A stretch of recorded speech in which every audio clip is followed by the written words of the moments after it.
আজকে মেয়ে পুজোটা করছে, তো পুজো করতে প্রায় 2 ঘন্টার কাছাকাছি সময় নিয়ে নিয়েছে।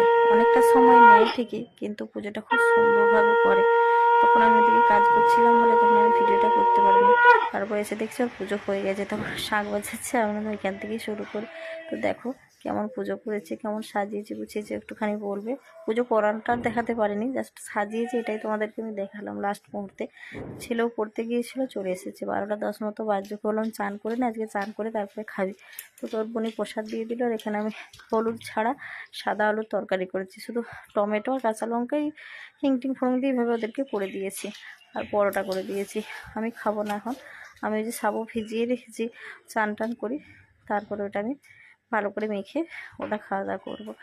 তো একাদশী পালন করা হচ্ছে আজকে, সেইভাবে কিছু জানি না, যতটুকু পাচ্ছি চেষ্টা করছি। তো এখানে দেখো আমি চান টান করে চলে এসেছি।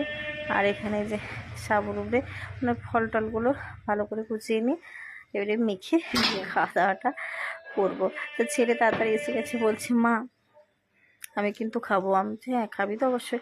তো কিন্তু আবার এই সাবু মাখাটা খেতে খুব পছন্দ করে, জানো তো। তাহলে চলো খাওয়া দাওয়াটা আমরা সেরে নিই, আবার চেষ্টা করব তোমাদের সামনে আসার পরে। এখনকার মতন আসি।